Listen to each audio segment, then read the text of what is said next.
حضرت مغیرہ بن شعبہ رضی اللہ عنہ سے روایت ہے، انہوں نے فرمایا اللہ کے رسول صلی اللہ علیہ وآلہ وسلم نے قیام فرمایا حتیٰ کہ آپ کے قدم مبارک سوج گئے۔ عرض کیا گیا اللہ کے رسول، اللہ نے آپ کے تو اگلے پچھلے گناہ معاف کر دیے ہیں، پھر آپ اتنی مشقت کیوں کرتے ہیں؟ فرمایا کیا میں شکر گزار بندہ نہ بنوں؟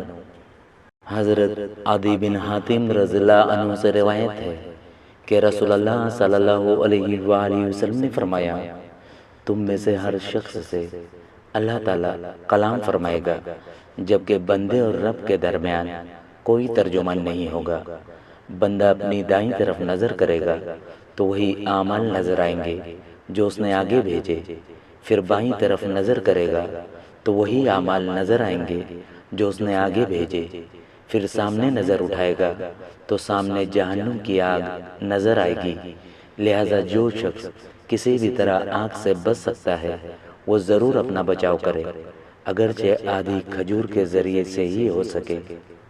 عمر بن عثمان نے کہا ہمیں موسیٰ بن طلحہ نے حدیث سنائی، انہوں نے کہا مجھے حضرت ابو ایوب رضی اللہ عنہ نے حدیث سنائی کہ رسول اللہ صلی اللہ علیہ وآلہ وسلم ایک سفر میں تھے، جب ایک اعرابی یعنی دیہاتی آپ کے سامنے آ کھڑا ہوا۔ اس نے آپ کی اونٹنی کی مہار یا نکیل پکڑ لی، پھر کہا اے اللہ کے رسول یا اے محمد مجھے وہ بات بتائیے جو مجھے جنت کے قریب اور آگ سے دور کر دے۔ ابو ایوب نے کہا کہ رسول اللہ صلی اللہ علیہ وآلہ وسلم رک گئے، پھر اپنے ساتھیوں پر نظر دوڑائی، پھر فرمایا اس کو توفیق ملی یا ہدایت ملی؟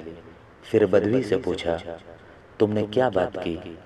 اس نے اپنی بات دہرائی تو نبی اکرم صلی اللہ علیہ وآلہ وسلم نے فرمایا تم اللہ تعالیٰ کی بندگی کرو، اس کے ساتھ کسی کو شریک نہ ٹھہراؤ، نماز قائم کرو، زکوٰۃ ادا کرو اور صلہ رحمی کرو، اب اونٹنی کو چھوڑ دو۔